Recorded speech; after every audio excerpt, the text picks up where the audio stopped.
Good morning, guys. Welcome to another episode of XahTalk Show. Today is 2020, May 11th, Monday.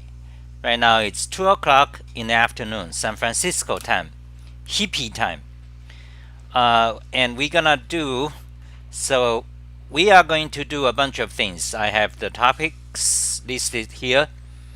And if you have questions, type it in a YouTube chat with my name. Then we're gonna do it. Okay, so let's begin. So Alan actually asked me some question. Alan, are you here? Alan, live stream. Why am I not hearing more about Shen Lisp? So Jagan has a question. Why is he not hearing more about Shen Lisp? I have seen it a couple of times and looks fantastic. Okay, that's one of the question from Jagan. And another question from Alan is, do online shopping in real time. Comment on UI design of sites you navigate through. Teach us about consumer manipulation tactics in marketing. Okay, I can do that, but I got some other topics. Eldario Mirsky, good morning. Alan, good morning. So you see, I have now my input systems. I have a bunch of input systems from Pinyin simplified and Zhuyin and Zhuyin and Pinyin traditional and Chanjie and Vorak and US and Hiragana. I'm getting multicultural. Okay, online shopping. I'm not going to do online shopping. Online shopping. I'm thinking of actually buying. I need to buy. I have a need to buy. Help the economy. Oh, look at this one. Feet, lovely. I want to buy this one. I want to buy her.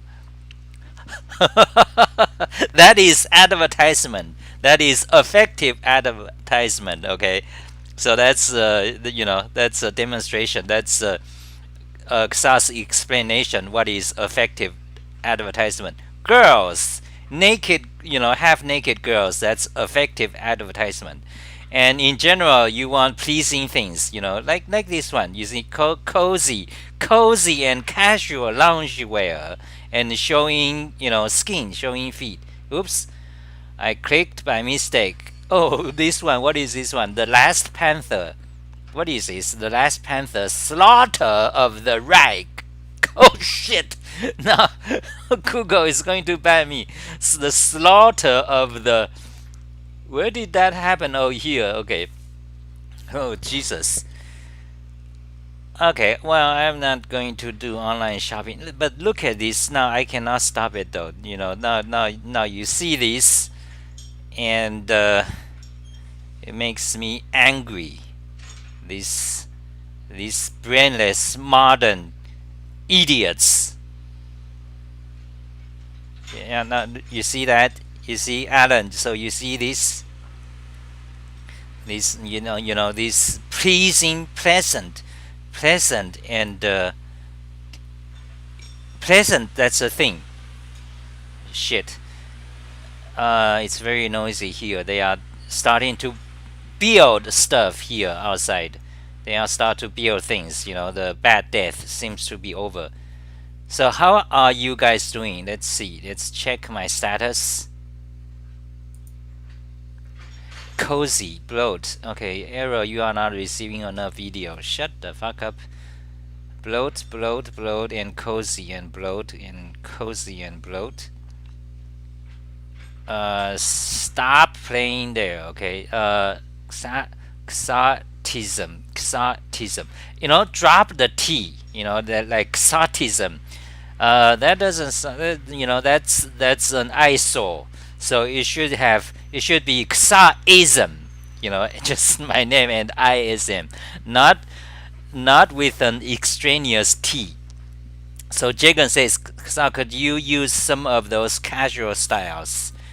Oh yeah, I could use some of these casual styles. This fucking plebeian, common, pleasant fuck. This angers me. These pleasing things, these brainless. That's commercialism. That's consumerism.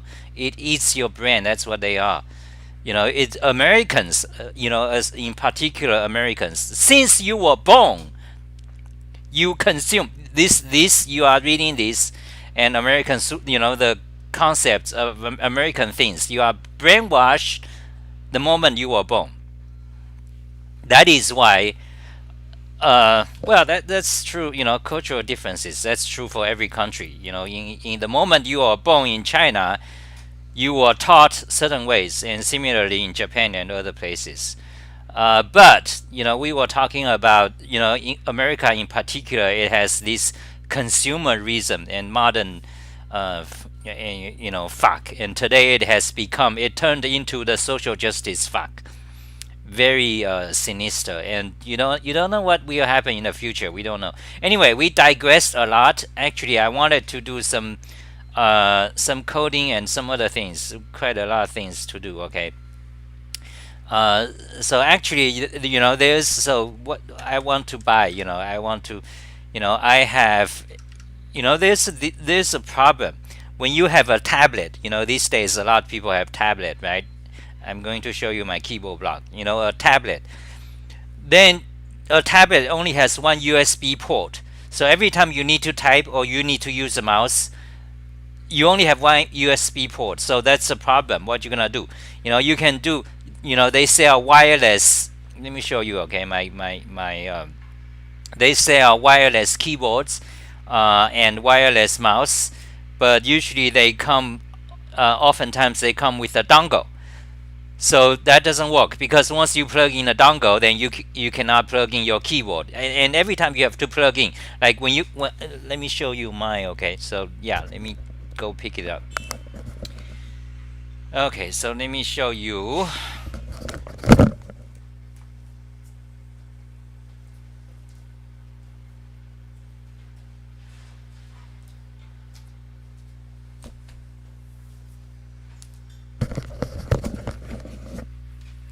So you see, this is the Microsoft soft tablet.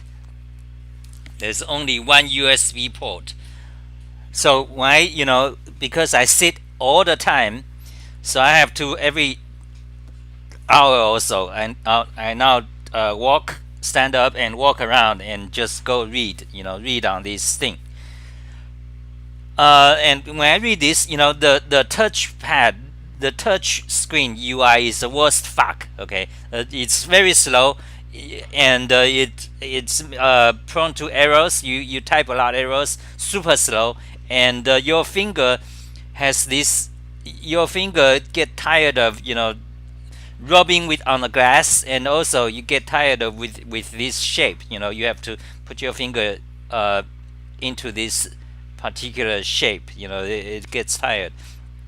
It's super slow, and also the Microsoft, their idiocy, their keyboard, their touch screen keyboard, doesn't matter what preferences you set, you can never be in the right position or right size. You cannot even adjust the right size. The idiocy of the Microsoft user interface designers. It's not because Microsoft they don't know how to design.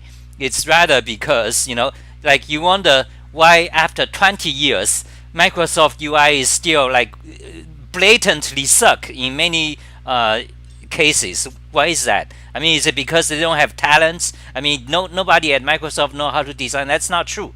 Microsoft they pay big money to designers, to great programmers, so they have people. They know what to do. But then why is that Microsoft many aspect of the UI sucks after 20 years still sucks?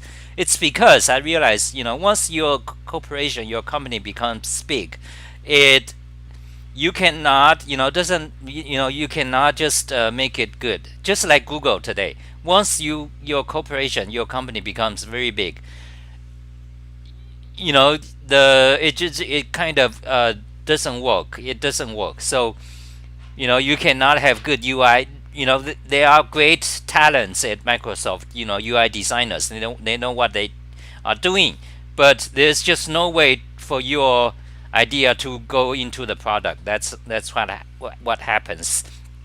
So that is my experience and conclusion. I guess you can say one of my insights when you are you are watching my XahTV talk show. That's one of my insights. Why is that? That answers the question. Why is that Microsoft or some of these big corporations? It seems like 20 years. Like sometimes you see something that's obviously wrong, but it's just there in Microsoft. In the OS. And also, don't talk about Linux. Okay, Linux is the worst. 10 times worse than Microsoft. Many of you guys, Linux fanatics, don't know what you are thinking. You don't know what you're talking about. No idea. These Linux fanatics.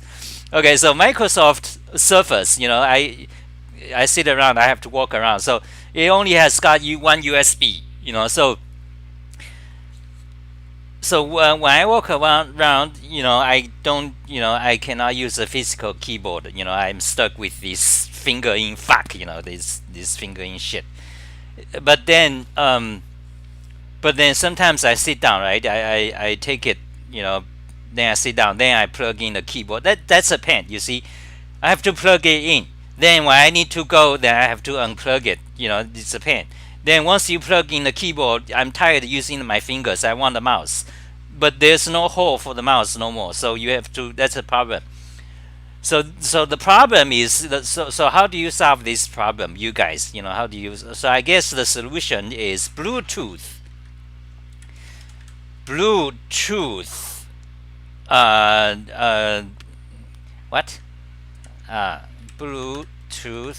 keyboard. Okay, so that's what you need. You need a Bluetooth keyboard and Bluetooth mouse. Not just wireless. Wireless is not good enough. You need Bluetooth. So you need that, and you need a mechanical one like this one. Okay. And so actually, I'm thinking of buying. Let me tell you what I want. This is my review of the Microsoft Surface Pro. Okay, I happen to have it because. How long have I been talking? 30 minutes, not too long. Okay, am I getting boring? So let me show you the mouse or keyboard I want. So I want, I want one. I demand. I want a mouse. So right now I have two choices. Either get this one, okay, this one, Logitech G604. Great many buttons, and this is Bluetooth. So either get that one, or let me show you the other one. Possibility. So I've been looking at them for long, but or this one. Okay, so there's people buying my Emacs tutorial and some donations, so I have Amazon gift cards now, so I can buy them. So either this one, actually I think I'm getting this one. This trackball, because right now I don't have a trackball other than very old one, like 15 years old one. So maybe this one or this one. Both of them supports Bluetooth, and the mouse is better because it's got programmable buttons. It's really better. But one thing I'm worried about this Logitech G604 is that they have the G Hub, their new G Hub gaming software, which sucks donkey ass. Okay, Alan, that sucks donkey ass. So I wonder if I'm stuck with that. So anyway, these two, I'm not sure. They are about the same price, like $70 or something. So am I doing okay? So what is the next question? Ripper says, good morning, Ripper. Ripper says, why not use a very slim USB hub switch? Search travel USB hub on Amazon. Reaper has an opinion on everything, expressed in the most expert style, with certainty and assurance. So Reaper says, why not? Why don't you use a very thin USB hub switch? Search, and Reaper tells you how to find it. Search travel USB hub on Amazon. They are very small. I have one, and it works great. Forgive me if you already said what you won't work. Okay, Reaper has expert opinions. So let's follow the expert opinions. Travel USB hub. So let's so Alan's omen prediction comes true. Let's do shopping on Amazon. So Reaper says travel USB hubs. Let's see what we find. Travel USB hubs. Oh, that's no good. That's no good. You plug this in. It's a dongle. You plug this in, and like your dick hands out. It can swing, and you swing the wrong way. It breaks your breaks your port. No good. You have to go with Bluetooth. I never like wireless, especially I don't like Bluetooth because I always worried about hacking. Once you go wireless, for mouse it's kind of okay. But for keyboard or your password, you go wireless, you are vulnerable. And of course, Bluetooth, their protocol has encryptions, this or that, with whatever cryptography jargons. But the thing is, usually you never know because the hack is like a cat and mouse game, cops and robbers game, or tech geekers, or the spy versus spy, or the tech geekers versus the spammers. Each one thinks they are doing better. The technology war. So what am I saying? Yeah. So the Bluetooth, you are vulnerable to it. But if you really want wireless with this one USB port, I guess it's a choice between convenience, whether you want it or not. So that's what I'm thinking. So let's go back and let's answer. So let me answer one more question between that and plugging a hub. Well, the point. Well, my point is, so I have this. I need to, take it and walk about to and fro. You see, usually my room, I don't have space. Now this is my mom's room. Okay, my mom passed away, but so let me demonstrate the walk back and forth. Now I don't need to demonstrate. You just walk in back and forth and carry these. So you don't want to plug in and plug out all the time. So that's the thing. So let's go to the next topic. Okay. Okay, if you have a question for me, put my name to it so it looks orange. Okay. Did you develop some way of coping with stress through your life? How do you cope with stress? How do you explain that? How do you cope with stress? Well, first of all, of course, you reduce the source of stress. But if you cannot do that, how do you say it? You could do meditation and relax, or you could try to think about it in a logical way, like calm down. And that's how I would solve it. That's I'm a very logically obsessed person. So I solve problems by logic most of the time, kind of. So actually, I want to talk about some other things. We have quite a few things. Good morning, Matt5 Match. Hey chat, hi guys. So if you have a question for me, put my name to it, okay? So Fazan F says, I noticed you have VS Code. Do you prefer it over Emacs or something? No. VS Code I think it's great, but I never actually started to learn it. It's in the plan.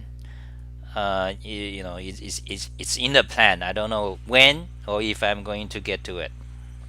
but I think it's Emacs is kind of uh, dying. Is So anyway, so I actually I have quite a lot of things to do. Let's start with that. Okay. So actually close that. So let me show you some articles. Perl. How fast is running Perl in Cygwin or using NTFS on Linux? So if you are running Perl, am I come out clear? Am I come out clear to you guys? Let's see. I've been talking 20 minutes. Hello. Hi, Freddy. Hi, Antonin. So we have a lot to say. Let's see what I want to say. Okay. That depends on what you guys want. Hey. So Ripper says use Enlightenment era rationalism to think his way out of stressful situations.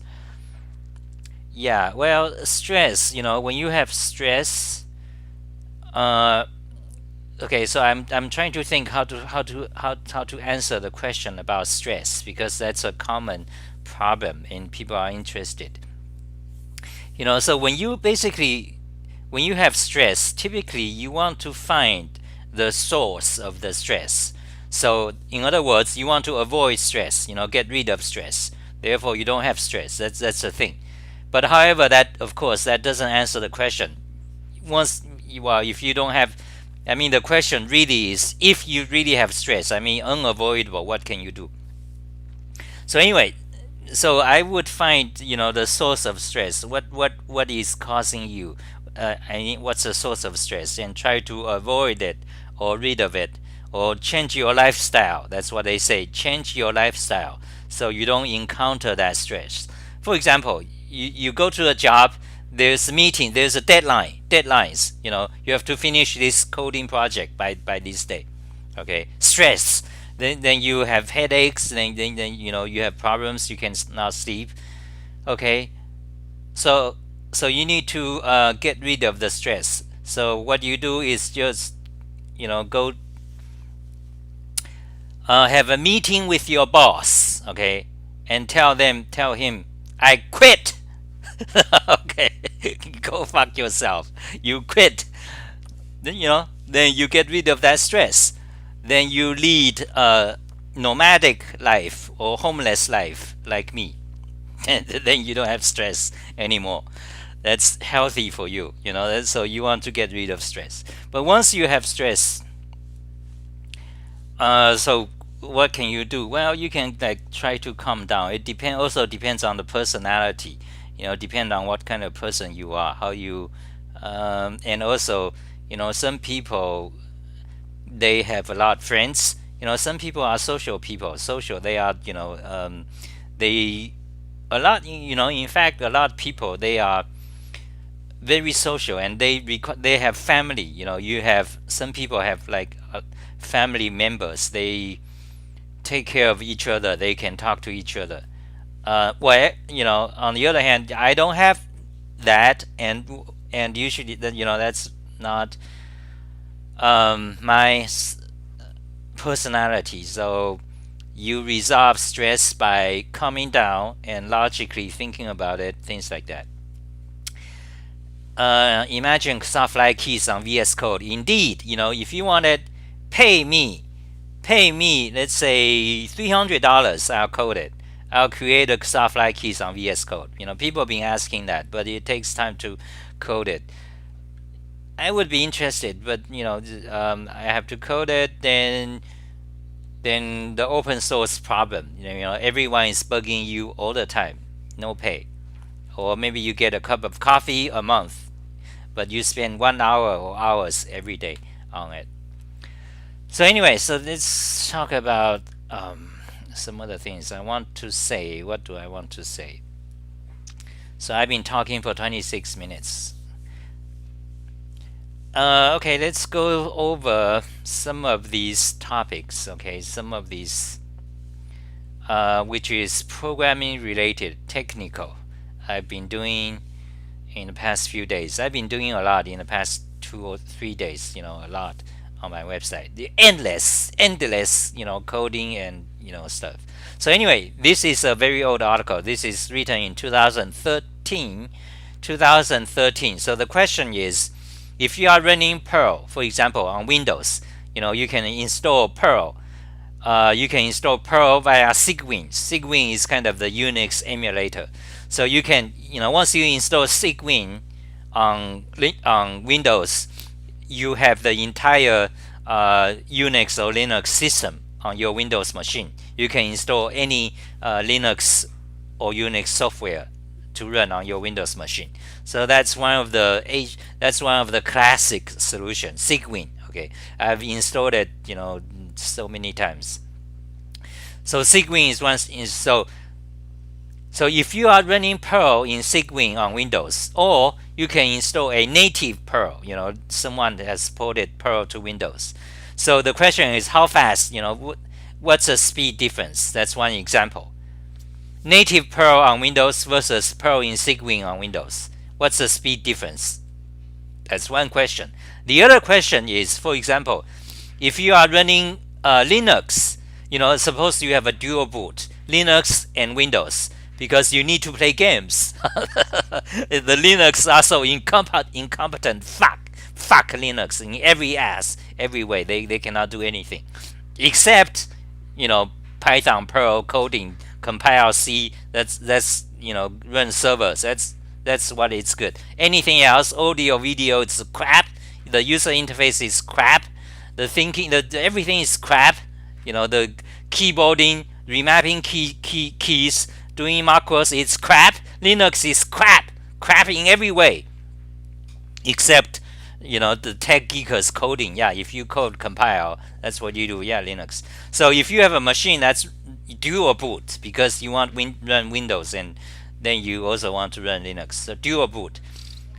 So once you have that, sometimes when you are in Linux, you want to access the Windows, files on Windows. You cannot do it. Well, you can. So you can do that. So the Linux will need to read the Windows file system. The Windows is using the NTFS file system. NTF stand for, by the way, NTFS stand for New Technology File System. NTFS came from Windows NT. Windows NT, the NT stand for New Technology. And by the way, Windows NT is certified Unix, Posix, okay, the Unix standard, Posix, Windows NT. Now, if you guys are millennials, you may not know because you are not too old like me. So once you get old, so anyway, so you may not know. So let me explain. Okay, Windows, the history of Windows, Microsoft Windows. So you have Windows 1, Windows 2, then Windows 3 in 1993, something like that. Then Windows 95 in 1995, right? Then okay, they kind of all suck. Then you have Windows NT, okay? Windows NT. NT stand for New Technology. So this came out about 1997 or something. So Windows NT is completely different, with the Windows 3, Windows 95. They are completely different. They are rewritten from the ground up. A new operating system, Windows NT. Okay, so Windows NT, but back then it requires lots of memory. So but it's very stable. It doesn't crash. Okay, it rarely crashes. So in the 1990s, the Mac OS is crashing every day. The fucking crashing every day, multiple times. Not once, not twice, more than one times every day. Every fucking day. From about 1995 to 1999. The Mac OS. Although it's great, but it's crashing. But anyway. So Windows NT is a complete new operating system. The NT stands for New Technology. Then it, I think starting with Windows Vista. or Windows 7, I forgot. They started to switch to the Windows NT branch, so they are basically based on Windows NT. So NT is new technology, and Windows NT, by the way, is the certified Posix compliant. It's actually a Unix. Meanwhile, Linux is not. Linux, fuck the Linux people and fuck the Linux fanatics. No, by the way, Linux is not Unix. What do you mean by Unix? They don't know. They have no idea. What they mean, Linux fanatics, what they mean by Linux or Unix, what they mean is that what they like is Linux. What they don't like is not Linux. For example, if I give lots of examples where Linux sucks, they will say, "Oh, that's not Linux. Linux is actually the kernel, my friend. Linux is kernel. You don't understand that tar, bash. That's not Linux. Yeah, they suck. I agree. X11. Those are not Linux. Linux is a kernel. These fucking Linux fuckheads. Meanwhile, these Unix fans, they say." When it comes to Mac, they say, oh God, my God, look, Linux is so powerful to such a degree. Even the Mac, they wanted to use Linux. Fucking Linux fuckheads. So we digressed a lot, and what is the what are we talking about? What am I talking about? I don't know. I don't know, and you don't know. Well, I have to know because now I've been talking for 30 minutes. So yeah, this article, I was talking about this article, and we digressed into the Windows NT. So this article we talking about, so it's comparison of speed comparison. So basically, if you are on Linux and if you are on Linux and if you are using the Microsoft, accessing the Microsoft NTFS file system, it gonna cost you a lot of time, like 50 more time.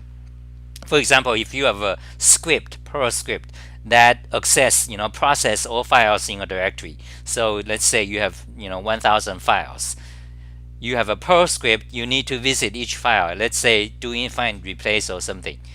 So if those files, if you are on Linux and if those files are on the Windows system, so you use it's gonna be 300 seconds. On the other hand, if those files are on the Linux native file system, the ext4, for example, it's only 6 seconds. So that's a difference of 50 times.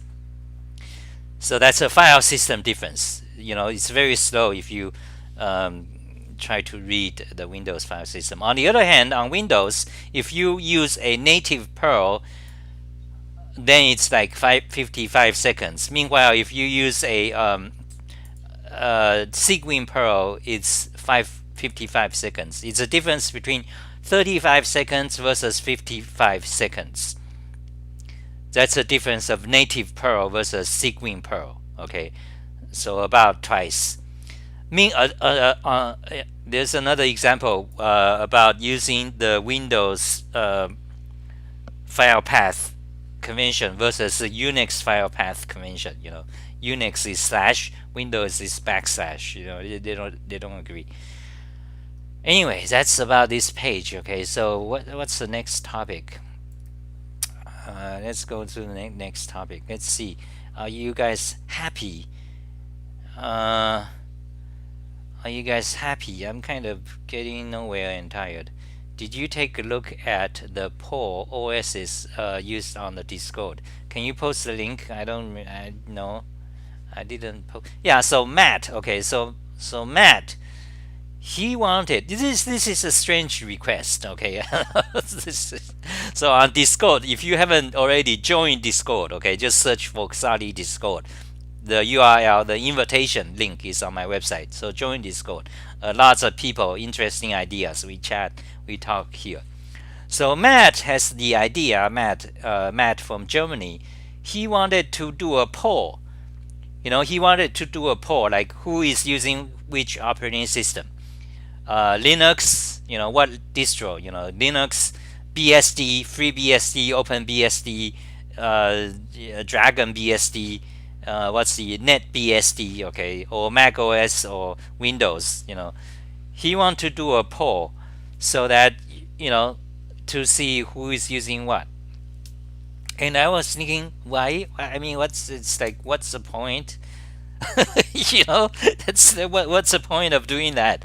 Because on Discord, Discord doesn't support polling. Twitter does.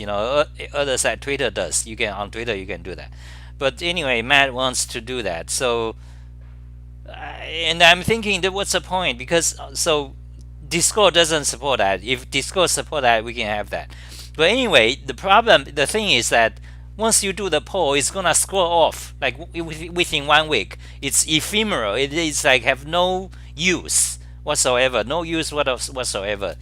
I mean, why do you need a poll about who used what? And also, we don't have like thousands members here. We only have like few hundred. Or the active members of our Discord is like let's say 50. What are you doing poll for? I mean, you already know who is using BSD, who is a big fan of BSD in our forum. That is Emily, and L Cook and the Crash Hacker, who is not into free BSD but into the open BSD. Yeah, so we only have like 4 or 5 people into BSD. And Alan is the newcomer. Alan wants to join the BSD. And so why do you want a poll about who is using what operating system? It doesn't make sense to me. So you got the link. So I don't know. I don't remember where is the link. We have to find it on Discord. Okay. So people are asking me to mention it in a stream, live stream. So okay, I'm mentioning it, but I don't know where is the poll and BSD. What do I search? I don't want to search it. Fuck. So there's a poll. Like you have to go to another website that does polls. I don't understand what's the purpose. What's the purpose? What's the significance of doing who is using what OS poll? I mean, on the other hand, if you want to really know what's the distribution, I mean, there are tons of websites. They tell you the market share, actual like percentage. So I don't get Matt, what is the point about doing a poll on Discord about who is using what operating system? GNU Linux, okay, GNU, yeah, Richard Stallman, idiot. As usual, as normal, you don't know what I'm talking about. Shemek, we have a Shemek Tabak. He says, if you love Windows so much, why are you using Mac, you fuckhead? You fuckhead. Okay. Fazin says, I used macOS until Apple changed their keyboard to have super low key travel, so I switched to ThinkPad Linux. Yeah, that's a good point, because Mac, the Mac keyboard sucks. Discord is for fuckheads like XahTV. Shemek, you are about to be get banned, you. Antonin says, oh man, he's gonna really disappoint when he is always full. So look, Mong, I'm on TV. So Ripper says the original. Okay. Okay. So we got a troll. We got a Xah hater. So what's the next topic? Let's see. CPU benchmark. Okay. Here's another old thing. So I wrote this in 2002. So here is a Perl script you can copy and you can run on your system. Let me show you. Okay, I'm gonna run it. So you can find the code on XahTV programming blog. Okay, just go to my website. You will find this page. So let's go to XahTV programming blog and let's show my keystrokes. Okay. not a brief. Okay, magnify, and we want to go to Perl. Okay, so here is the link. Okay, so open it and show in browser. You can see we are back to that page. Now back on the right window, you can see all my Emacs commands. Okay, here. So wait, what's going on here? Okay, so we want to, so here's a Perl code. Okay, so I press a button, look at the right window, the pink window. So I press the button, the Perl code gets extracted into a buffer by itself right here. So wait, magnify it. Wait, what's going on with the Perl? Fuck Perl mod, because it changed my keys. Oh no, wait, maybe I did something wrong. Okay, so here's the Perl code. Okay, I'm gonna run it. I have my own command, so I can just press 2 keys and it runs. XAH run current file. That's space WJ. Normally it's 4 seconds. Now it's 11 seconds. You see the answer here? It's 11 because my CPUs are all maxed out because I'm doing a video. That's why. So normally it's just 4 seconds. So anyway, here that's the code. You can copy it. You can run on your machine. So let's delete it, undo. Let's show in browser. So back to the browser page. So you can see this is a kind of just a CD script trying to see how long does your computer run this script. So gives you some sense of how fast is your computer. So I think this one is just doing integer arithmetics basically and using only one CPU. So you can see the results back in since 2002. So here you have dual Pentium Pro 2000. This is year 2004. Okay, and that takes 249 seconds. Let me show you some interesting results. So for example, this one, blue and white Power Mac G3, 400 megahertz, PowerPC 750. Now this is that's 1998, I think, G3, 1985 machine, I think. So anyway, let me show you some interesting results. Okay, here we have, I tried to run this on the server. In our development machine. For example, you have this one 100. Let me magnify. Okay, let me magnify you so you can see. So this one 106 seconds. This is Sunblade 100 at 502 megahertz. This is Ultra Spark 2E. So this is Sun Microsystems. They are hardware. Those systems are very expensive, so it cost $1,000 new in 2002. But anyway, this is nothing. I got a server. So this one, for example, this one is Sun Ultra 5 2001. Back then, the machine cost $2,000. Okay. Let me show you some other interesting example.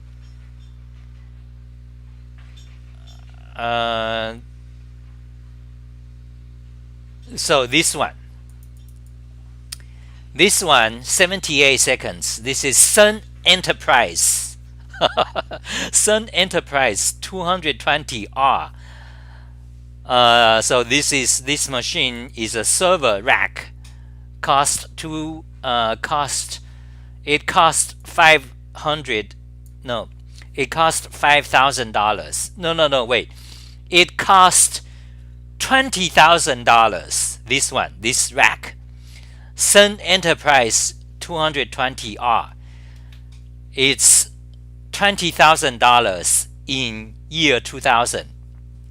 Okay, but after the dot-com crash in year 2002, it becomes $5,000 on eBay.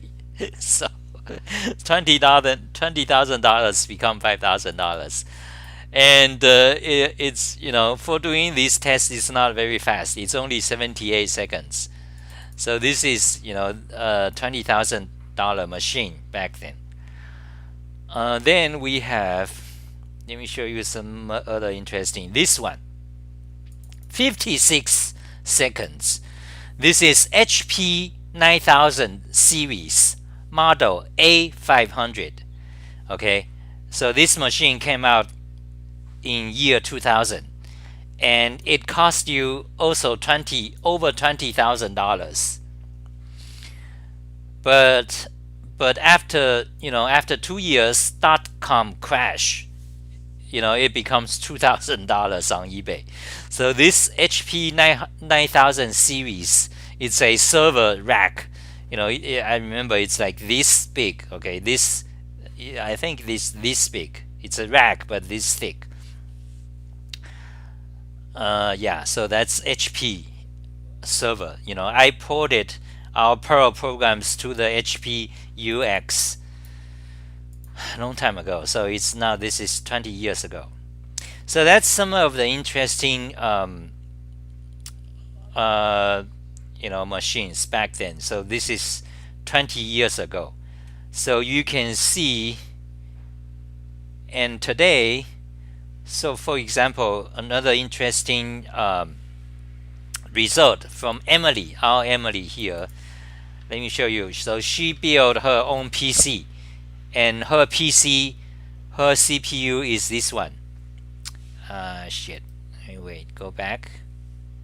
Okay, so this AMD Ryzen Threadripper 3990X. So this one is got 64 cores and 128 thread. So 64 cores. Each core runs 2 threads. So you have 128 threads. So this CPU cost $3,900. $3,900. That's Emily. Emily is rich. So on this machine, it runs 3 seconds to run this test. And on my machine, I have a Mac Mini 2014 model. So it's 6 years old. It runs 4 seconds or 3. Sometimes it comes out 3. If I quit all the browsers and everything, it also 3 seconds. So you can see, to compute this thing, the number of CPU or core doesn't matter because it's single thread. Also, floating points or vector arithmetics or vector matrices, those parallel technologies doesn't matter. So anyway, so that's about that one.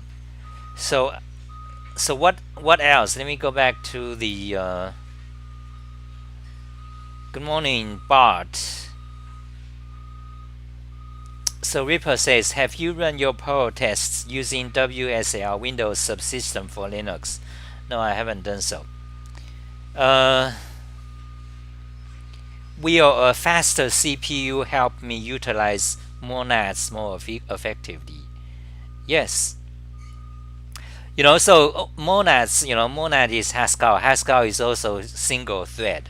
Okay, Haskell does not have particular technology for parallel computation. Haskell does not have. Okay, Haskell, even though it's a pure functional programming language, it's monads, especially monad. It's very sequential. The Haskell computation is sequential, just like JavaScript. Just like JavaScript, sequential computation, no parallelism. So just like this program, so multiple CPUs doesn't help. So what's the question? So if you want this to be faster, you need to have a faster CPU. So meaning that the speed, the megahertz or gigahertz, the clock rate, the faster it is, the better. But however, since 10 years ago, we can no longer produce faster chips. We we kind of already reached the limitation of the physical limits of downsizing chips and making it faster. We cannot make it faster. So 3 gigahertz chips, chips running at 3 gigahertz is available 10 years ago, since 2009. We have, for example, Pentium, this, for example, this AMD Athlon 2 running at 3 gigahertz, and this is back in 2011. And by the way, this is a cheap PC I bought at Walmart. You go to Walmart, you buy a PC, the cheapest one, $500 back in 2011. You buy it, and that's the cheapest AMD Athlon 2 X4 blah blah blah processor, 3 gigahertz. So 10 years ago we have 3 gigahertz clock rate and no more. We cannot do it faster. So that is why, let me segue, or whatever you call it. Let me digress. So that is why, since about 10 years ago, people are started to be oh God, I got COVID-19. I'm about to die. Cough. So since 10 years ago, because CPU can no longer run faster, so we started to have dual core, multiple cores. So, and programmers are started to be concerned about parallelization. This is very interesting because you write a program. We are programmers, right? Most of us, we write a program to run. But when a CPU becomes parallel, it does not automatically make your program run faster. Not at all. In fact, if you want your code to run faster, you have actually to rewrite it, basically. Okay, almost always you have to rewrite your program so that they can utilize the newer CPU's features of parallelization or thread or whatever. So that means the CPU, it becomes faster and faster and faster. So all your programs, you don't have to do anything, they just become faster. But now the CPU they stop being faster anymore. Instead, they have parallel more threads and more CPUs. But your program doesn't become faster. It's stuck unless you have to rewrite it. So imagine, basically, essentially, every program has to be rewritten. This is very interesting. When it comes to programming, a lot of the programmer idiots, they are refused. For example, emacs, or something. Every time or Linux, you suggest some improvements, and they will often say, oh, we don't want to do that. We want backward compatibility, because otherwise we have to rewrite our program. But actually, rewriting the entire software happens multiple times, always. For example, let me give you some examples.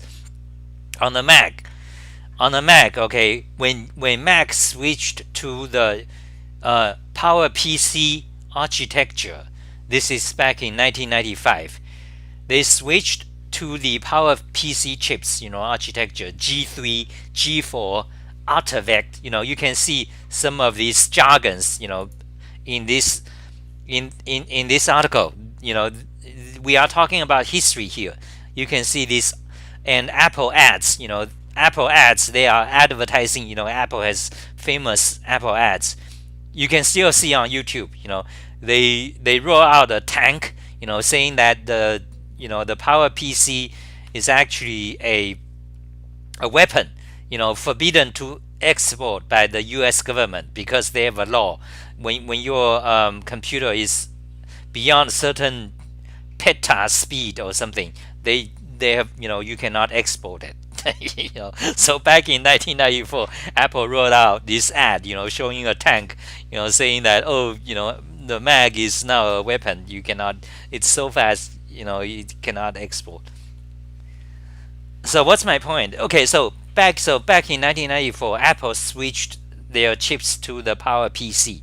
So that means they have to rewrite the entirety of their operating system and every software that runs on Apple. And Apple did exactly that. Rewrite every software that exists on the Mac. Apple did, okay, in 1995 for the switch to the PowerPC chip.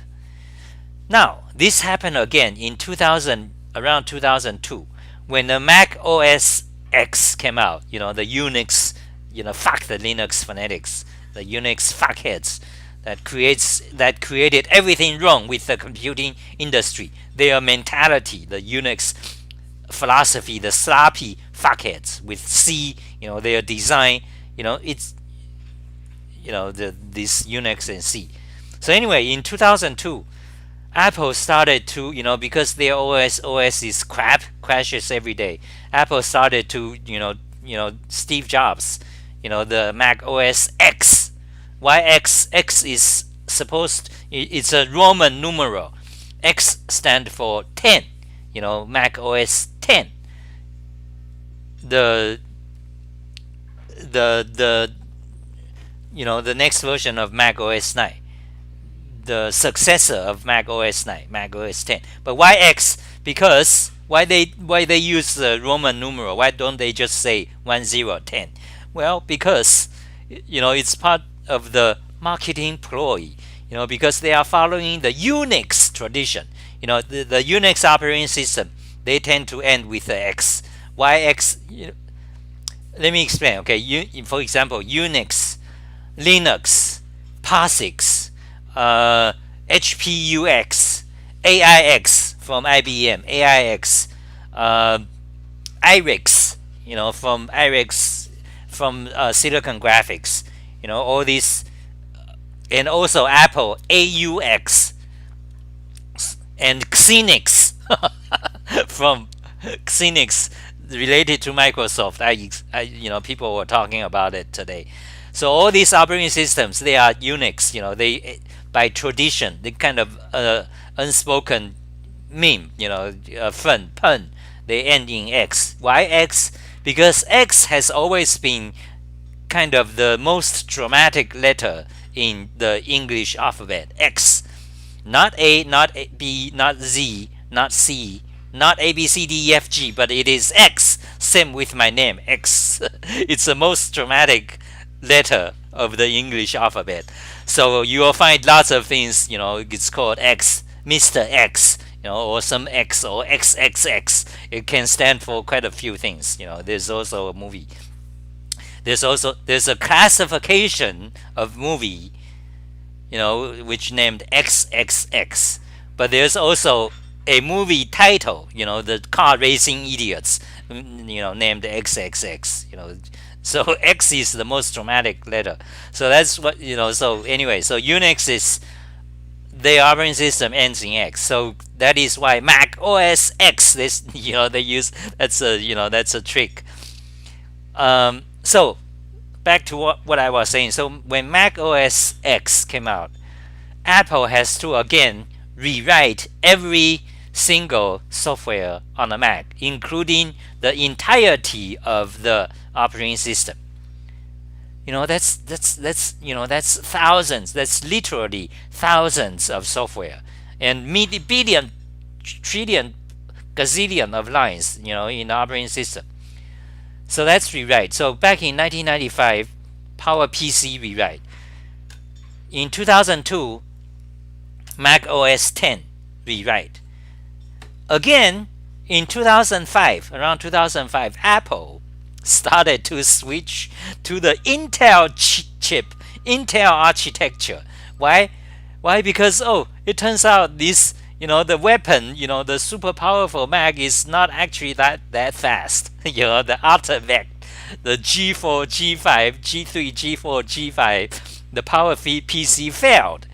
The Apple fucking failed. Their chip, the PC is faster than the Mac always. Since year 2000, every PC is faster than Mac. And even so today, the Apple phonetics, fuck. Apple people tends to be these, well-to-do people. Uh, so anyway, Apple. So in 2005, Apple again, they had to. They have no choice. They switched to the Intel chips. The Intel Core i5, i3, i5, i7 Core Duo, whatever Core Duo. So they have to rewrite their every single software on the Mac, including the operating system. So it's a tremendous work. So so Apple went through this 3 times. 1995 for PowerPC, 2002 for Mac OS 10, then 2005 for the Intel chips. So now remember, you Emacs fuckheads, okay? Like whenever I talk about improving Emacs, this or that, I have 1,000 articles about that. Then some of these Emacs phonetics or the Linux phonetics, they will say, "Oh no, we have to rewrite software." These fucking idiots. And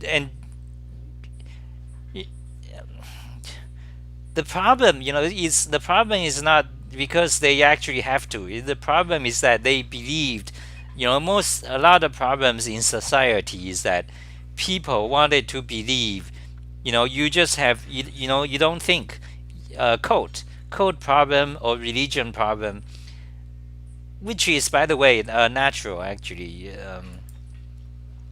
Okay, that's it. I think that's it for today. I talked about random things. 1 hour and 3 minutes. Good discussion, XahLi. Parallelism. Oh yeah. Okay, back to parallelism. The change has to be programming language like Irix or Erlang to see parallel. Yes. So that's yes, exactly. No, not necessarily programming language. Let me explain. Okay, that's a big topic. Okay, and I have an article on that. I have 1,000 articles on that. Okay, so parallel programming. So actually, go to let's go back. Okay, so let's go back to my page. Let me show you my page. Go to my blog. Okay, XahLi programming blog. XahLi programming blog, and on the left you will see a section on Lisp. Now this is a section of all my articles rants against the Lisp phonetics, the Lisp fuckheads. And indeed, I did 2 talk shows about Lisp, more than two. Okay, and these 2 are good ones, so you go watch them. During the bad death, you have nothing to do, but now you have. Watch XahLi's video, and don't forget, donate. Okay, guys, donate money. Okay, put money in my mouth. So anyway, so back to the Lisp. So here's a collection of Lisp articles.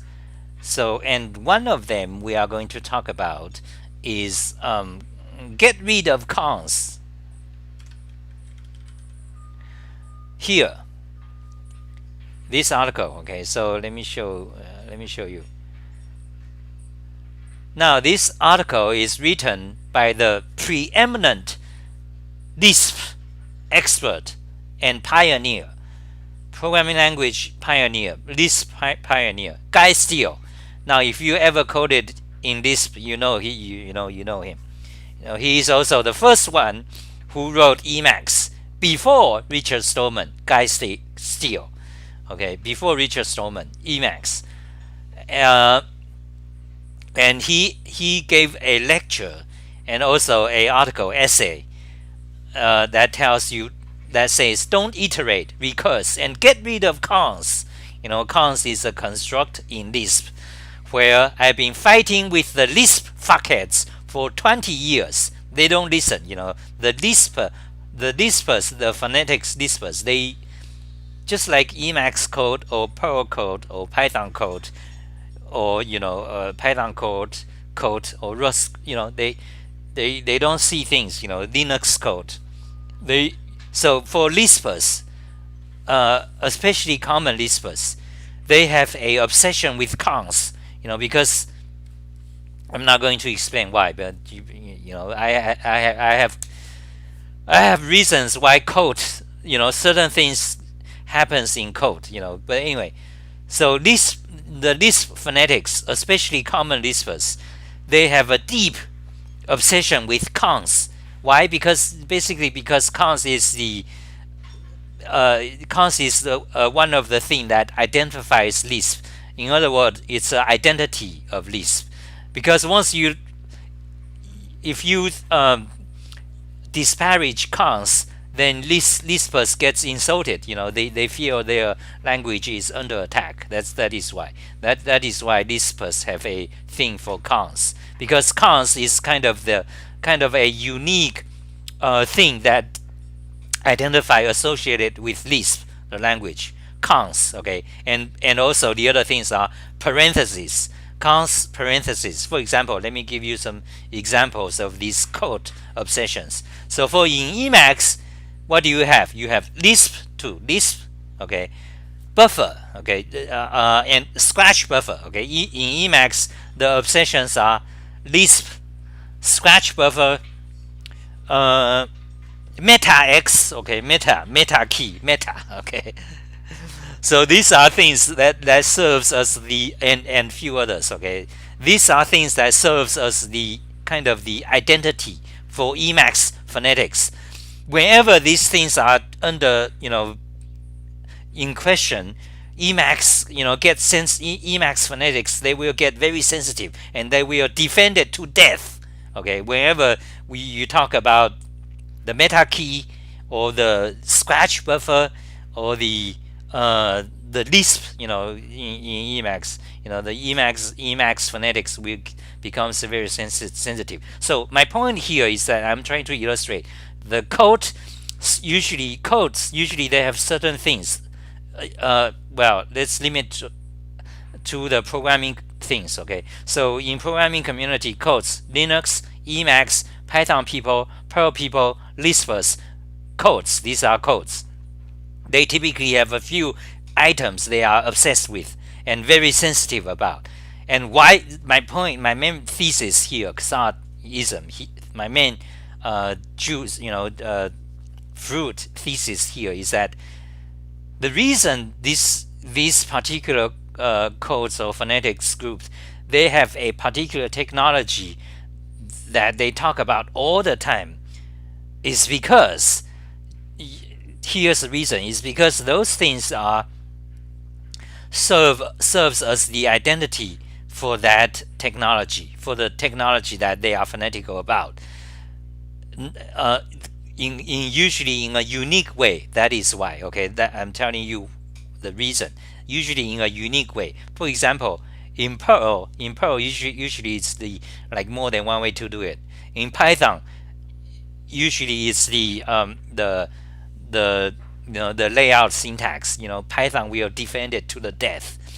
And also it's typically it's these things, it's dramatic. You'll hear them all the time, like mentioned, like debated, all the time, unnecessarily. So back to Lisp. In Lisp, there's also such things. So for the Lisp phonetics, the things are cons, parentheses, and the macro. Okay, the Lisp macro, the fucking extreme idiotic fuck Lisp macros. If you code Lisp, you know what I'm talking about. The Lispers will talk about macro all the time, and they will unnecessarily always try to do things in a macro because it looks more complex.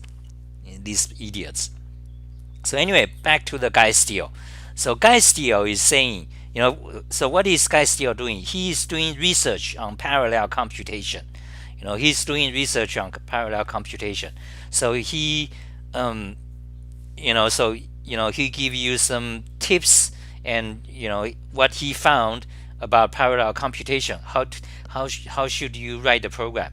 Because parallel computation, as we talked before, is becoming very, very, very important because CPU are not getting faster anymore.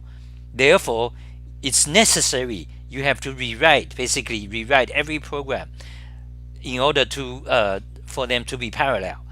So the more CPU, the more faster your program will become, and it's necessary because CPU are not getting faster anymore. So if your program, whatever program you do, software, server, whatever, if your program is like single thread, if it's not written specifically for parallel computation, that means your program will stuck with one core. It's just like the demonstration we done. It doesn't run fast. So imagine 20 years later, 10 years later, okay, imagine this. After 10 years from today, we might have CPU that's 1000 cores, but however their speed is maybe like same like today. Maybe, okay, actually who knows what will happen in 10 years, because maybe we'll have quantum computers.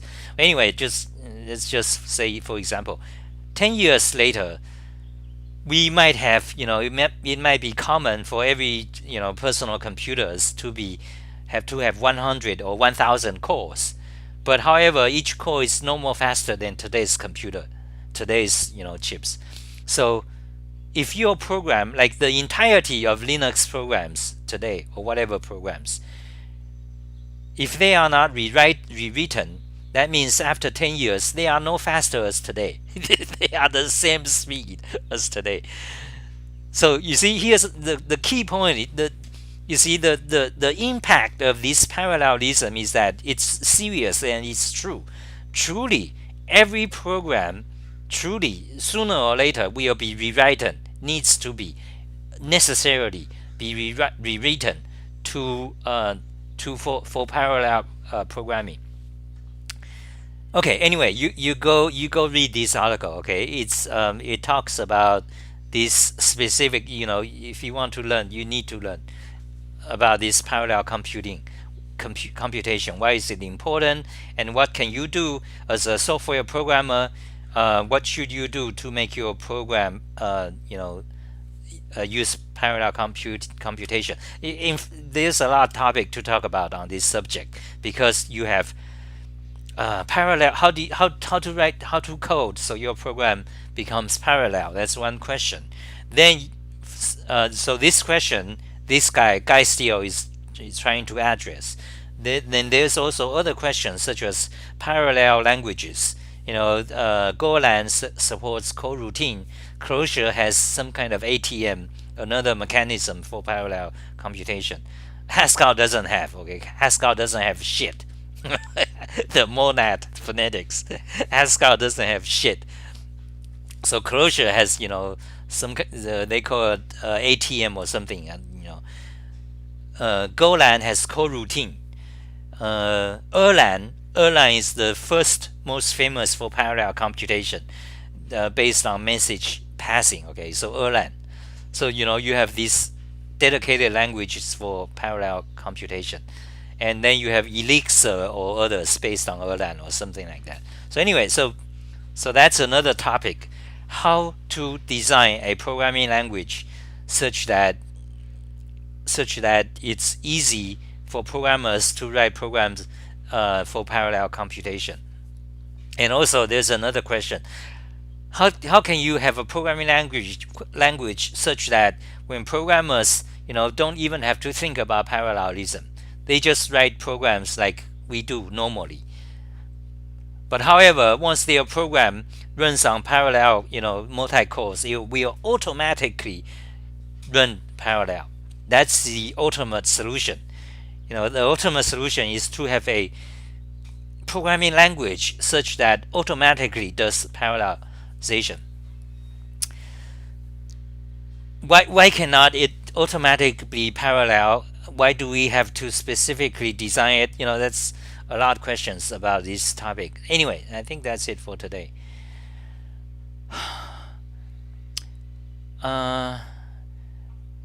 Which is the definition of intersection I'm very mathematically minded. What? What do you think are the best jobs so you can just earn enough for living and still have time for your personal life and projects? I don't know. Yeah, well, yeah, you be a yeah, I can tell you be a cam girl. Okay, be a girl and do cam show. You have that. The best jobs so you can just earn enough for living and still have time for your personal life and projects. Be a cam girl, okay? Be beautiful, be young, be a okay. That's what you need. Will eating fast food allow you to compute faster? Okay, that's it for today, I think. We have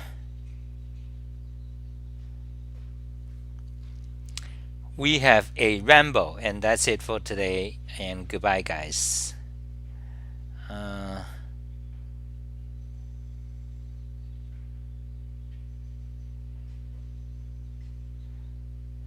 Flatline OS, okay, so yeah, so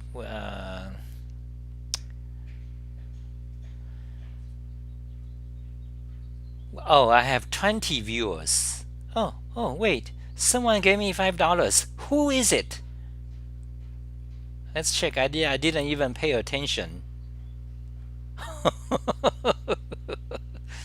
Oh, Reaper. Thank you, Reaper. So do we have more questions? Now today is a super long session. Now it's already what? 1 hour and 18 minutes actually. So let me drink some coffee and let's have a cool down session.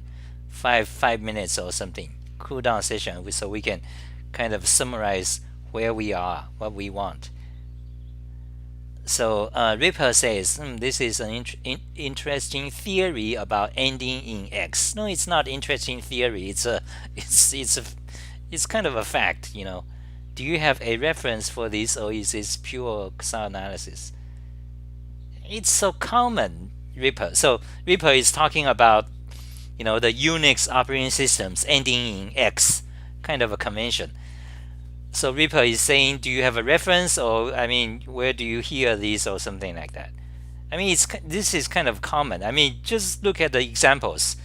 I mean, one easy way to check it is you look at all Unix operating systems from 1980s to 1990s. Okay, you write down, you get a list of all of them, Unix operating systems. Now, by the way, there's no hard definition of what is meant as Unix, because you can go by certification, you know, then something is Unix, then Linux is not Unix, okay? Because Unix is actually a trademark, you know, the Unix and Linux idiots, these fanatics, fuckheads, and including all the BSD fanatics, you know, don't let me talk about Unix, okay? So Unix, what do you mean by Unix? There's no one definition. You can go by certification, you can go by what the author says, you know, this, but in general we kind of, you know, as a common, you know, you can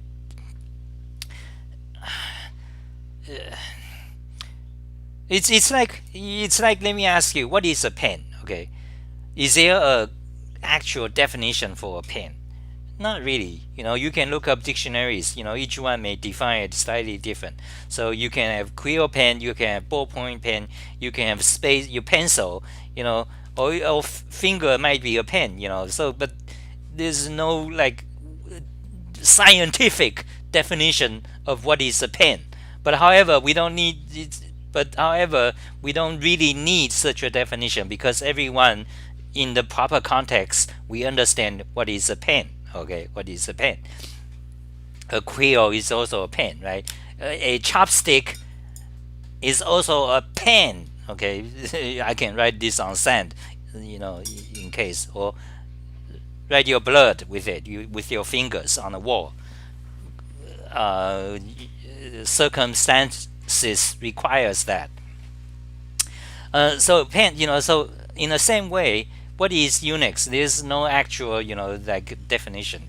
But anyway, we don't need it. We know what is Unix. So if you look at, you write down all the Unix operating systems from 1980s to 1990s. Write down their names.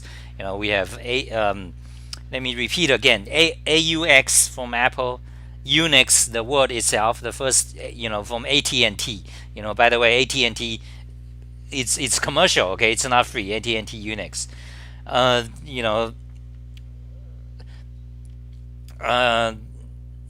You write down so HPUX from HP, Irix from Silicon Graphics, AIX from IBM, AUX from Apple, Unix, Posix, the Unix standard Posix, which is named by Richard Stallman, by the way. Richard Stallman created the name Posix. Okay, then you have you basically all, but there's some exceptions. Also Xenix, you look up, go read up Wikipedia Unix, you'll find it. Okay, you'll find tons of it. And also Linux. Why is it Linux? Why not just linus? Why X? Well, because it's following this kind of implicit pun convention. X, you end with X. So there are a few exceptions. The most major one, too, is Sun Microsystems, Sun OS. Later on, they changed their name to Solaris. Fuck Sun Microsystems. They are the most evil company in my eyes. Okay, Sun Microsystems. They created the Java scumbag. And they are the company with the most abuse of jargons. That is Sun Microsystems. I'm glad they are dead, bought by Oracle. And Oracle is not a good company either.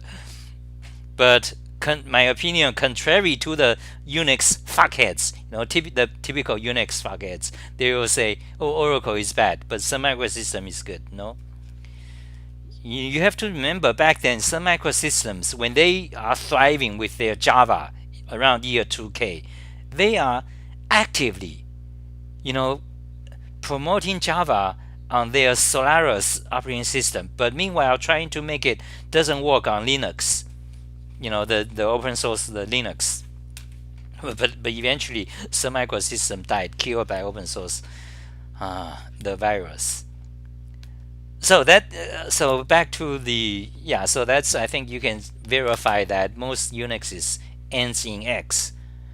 That's I don't think it's not anything controversial.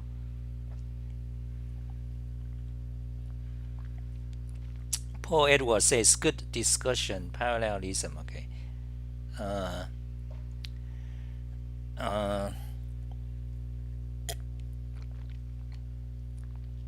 Okay, that's it for today. Thank you guys for watching.